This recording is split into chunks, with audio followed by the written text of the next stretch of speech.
So as entrepreneurs, what are the two common main things that we're after? I believe it's two simple things: profit and love. I just emailed my email list about a week ago. I did light research online on LinkedIn, and every answer I got across the board pointed to number one choice for being an entrepreneur is to be free to do the work that we love, free to work with the people that we love, exploring what we love exploring, and getting to greater impact, more meaningful work. The ways that people express these are it's just very varies. But if I boil it down, it's love. And then the second thing is profit, because of course, to be able to be free, you have to make money, especially if you run a for-profit business, not a non-profit. So profit and love are the two things that we look for. That's the ultimate goal in entrepreneurship. Without love, the work will drain you. You're just going to be discouraged. It's not sustainable. Without profit and money, you can't continue to do your work. You have to have money. Money is the lifeblood of a business. It's almost like sometimes some entrepreneurs consider money as optional. They tell me, yeah, if I make money, it's okay. It's great. I just need just enough, to fund my work and serve clients. But I think that there is a lack of transparency, a lack of visibility. A lot of entrepreneurs are stuck in what I call now the credibility trap. They focus on the outside validation that their business works, and that will take the form of looking at the success of their business just in terms of revenue and not profit. They're going to want to reinvest every money, every dollar, every euros, every whatever unit they have into their business. It's constant ups and downs, and the financial piece is seen as something that will kind of fix itself when the business has found its audience, and when the product is good enough, and when marketing is better, the website is finally finished. The problem is all of these things are never finished. And so you delay and delay and delay the moment when the profit piece is now on par with the love piece. So here are the symptoms of how you get stuck in the credibility trap as far as money is concerned in your business. So how do we get out of it? And I just jotted down a list of key principles. I jotted down 10 of them. I'm going to try to go through them. These are things I really believe work and be true, that I have applied to MetaHelm. MetaHelm is a very stable business. It's profitable. It's generating now well into the 6 figures of revenue. It's predictable. And if it's me and my family, it generates profit. And so I've achieved that level after learning the hard way. It wasn't always the case with MetaHelm, and not all of my previous businesses worked that way. In fact, I could attribute a couple of them failing because we were stuck in the trap. So here is what I learned. First of all, you need to build real-time visibility. I always see this thing, there is delay between you seeing the figures in your accounting and actually what is happening in real time. So what works well is to just look at your bank account every day. if you have set it up properly.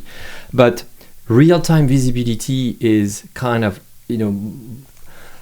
it's just so essential. And yet I would bet that you don't have real-time visibility. Do you really know how much you're spending on a monthly basis? Do you really know what clients owe you at a given time? This is crucial to make better decisions. So number one is build real-time visibility. Speaking of it, so why do you want to do this? Is because I would advise to focus on profit. And there's a famous book by Mikhailovich that talks about that. It's called Profit First. And when I read that book, I thought he's so right. He's putting words on what I've always believed, which is we always, look at our revenue and want to pay our expenses and our bills, and then finally, whatever remains is our profit, right? The problem with that is that we always have a good reason to spend more and more and more and more, and in the end, there's no profit. So his theory and is actually his framework and method that actually works really, really well is look at your revenue, take your profit first, and then based on that, you can see what you can spend. So I'll stop there, read the book. It's fabulous. I highly recommend it. So that's principle number 2. Now, to be able to do that, you're going to need smoother workflow. So my key principle is to automate your financial workflow as much as possible. Here at MetaHelm, I use an expense processing tool. It's called Expensify. And I can process my expenses in no time. I don't need anybody else to do it for me. I'm actually, the person that knows what I know exactly what I'm spending. And it's all automated. It takes barely any time. I don't run after receipts. I don't throw everything in a box and wait for the end of the year for somebody to come and clean my mess. I do it in real time, and I automate it as much as possible. So if you don't have a way to do this, look for an accountant, a bookkeeping professional, a financial advisor who can help you automate these workflows. So that's principle number 3, which leads me to another principle, which is you need to seek outside financial expertise. You can't do it all, and especially finances. There are rules. There are things you need to have financial advisors. I have a couple of them, and you need to hire help, of course. But you should still. I strongly believe you need to keep ownership of your financial management processes. To make sure that you're confident with your numbers, that you know your numbers by heart. Like you know your numbers by heart. How much are you making? How much you're spending? What are going to be the big expenses, the investment areas, taxes, and so on. And so that you can make better decisions. In the end, you are at the helm. You are steering the ship. You make decisions for the business, and you need to do that. So don't delegate. Don't fully outsource. Do it. Don't do it alone. That's my message. But don't do it on your own. That's what I mean by this. So that's point number 4, I think, right? So what you will be able to do then is point number 5. If you have ownership of your finances, you will be able to challenge every decision. You will be able to challenge every expenses, or actually categories of expenses. If you don't want to be caught in the details and in the weed, you need to know that because you're making the decisions. And if you work with a team, you're probably allocating budgets, and so you need to have this conversation. Do we really need this? Can this be replaced? Can we find cheaper? Well, we don't have enough money, so we're gonna have to cut this cost, or fire this person, or stop spending on XYZ expenses. So challenging your expenses is something that a lot of us are scared to do, refuse to do, because we feel like we work so hard. So yeah, we deserve, that lifestyle, that business lifestyle.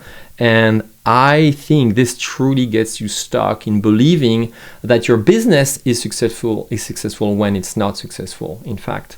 So yeah, challenge your expenses. Point number 5. I just used the word budget. So do you have a budget? If you don't, build one right now. Why do I say this? It's because when you have a budget, what you do is that you assign every dollar to something specific. You tell every single dollar, every single euro, every single unit, hey, go do this. You go pay my taxes. You go in my pocket. You go for this investment. Having a budget is like having a financial GPS for your business. Where are you going to be in next month, next quarter, at the end of the year? of course, it's never going to be perfect. You have a plan, but it may change, but at least you know why it changes and you know how it changes. So if you don't have a budget that compares the actual spending versus what you plan to spend, actual versus plan, then you can't steer your business to profit and love. It's impossible. In fact, which leads me to another point. Maybe you don't have a budget, but maybe you don't have even proper reporting for your business. Maybe you're just working off of the standard reporting of your accounting software, and it's still hard for you to understand what's the difference between the profit and loss statement and a balance sheet and other reporting. You need to understand what these reports mean today. Because otherwise, it's just like driving a car without a dashboard. You don't know what speed you're driving. You can't read if you have a check engine light that's coming off. You can't see if there is a problem.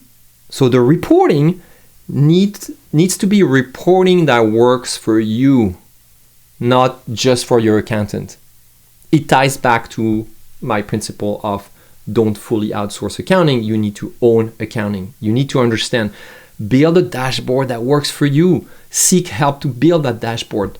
I crafted my dashboard with MetaHelm and my previous businesses after years and years and years of wondering, and imagining, yes, I'm never going to be able to fully understand my finance, and that's the way it is. And but my accountant gives me her blessing, and I guess that's all right. See the credibility trap, external validation. No. You need to make sure it's clear from within. So you need to have customized reporting that works for you. Most accounting software allow you to do that. If you're working with QuickBooks, for instance, you have a standard P&L, and then you can build your own customized P&L. So looking at your expenses per the categories that work the best for you. All right, two more. I think, I don't know, I am probably around 7 or 8 here. When you look at your finances and you go through your reports, do you look at actual numbers or do you have percentages in mind? Percentages give you a really good understanding of the health of your business. Are you setting aside 0% for profit, 1%, 10%, 15% more? How much is your owner's compensation? How much is the total of your expenses compared to your revenue? Right? These need to be big figures. We're not trying to kind of, split hair here. We're trying to get a good picture of where's the balance here. So work in percentages. This is a really great way to make better decisions faster. I remember I made in my career as an entrepreneur decisions without knowing my percentages, without knowing my numbers very well, and I committed to big investment, without full visibility. And these investment, what was driving me is that these investment I thought would make me look good, would make us look like a big firm, like, yeah, we're investing in this because we're gonna look like we can afford this. And in reality, we could not afford it. I just didn't have a good idea of, the share, the proportion of those investments would be in the total sum of our expenses. In spirit of transparency, and then these are my two last principles, is transparency. As you could see, it's a common thread here. Don't try to hide behind external validation. Be as clear, as honest, as transparent as possible with your money. Two things. One, you want to obviously pay yourself. I said obviously, but this doesn't seem so obvious for a lot of us. I still work sometimes or know entrepreneurs who don't pay themselves for a long time. Fortunately, they have savings, they have other sources of revenue. Sometimes they put everything on a credit card or borrow money. What this does is that it hides the reality of your business. You're feeding a business that should bring profit, should bring you money, and you're doing the opposite. The business owns you versus you owning the business. It's okay maybe to do that for a while, because if I compare a lot of B2B businesses can't be funded by investors or venture capitalists. Our business models are just not scalable enough to attract that kind of investment. But and it's okay to think like, okay, I'm launching a startup. So a startup is not profitable from the get-go. Maybe the first year you're paying a lot out of your own pocket. But when does this stop? When does this end? When are you going to pay yourself? You, the number one employee. When are you going to create a profit that you could potentially distribute to yourself or imaginary shareholders or reinvest in the business? So pay yourself today. If you're not doing it, even a few dollars, even a few euros or whatever, start now. If you're listening to this and you go, I've been paying myself for a long time now, I'm good with that. That's great. Here's my next principle. Are you transparent with your team? Are you transparent with other people who have stakes in your business? Maybe your partners, your life partner has a stake in the business. Be transparent with your team. Communicate financial health with everybody. It's in business. It's the scoreboard. It's how we measure success. Not the only way we measure success. Wealth is not just financial. Wealth can take so many shapes. In ancient times, wealth, that comes from the word well-being, used to be about what we can really own, whatever will never go away, our values, our knowledge, our virtues. But today, wealth is essentially financial, and you need to be able to express and say how healthy is your business, how wealthy is your business with your team. Otherwise, it just hides the reality. People can't make decisions on a daily basis. The narrative of your organization is biased. It's tweaked, right? The game is like you're cheating with yourself in the game of business. So be transparent. Show, maybe you don't have to show your whole profit and loss statement, but show a redacted one, at least the revenue, the expenses, show how much profit is generated, and in percentages, you want to do that. That's fine, but show people what they are contributing to, because you will see that that's how they execute on your strategy. Your strategy is a concept that is not always understood by people until they have to make decisions, and very often times these decisions almost always have financial consequences. So that's my last principles.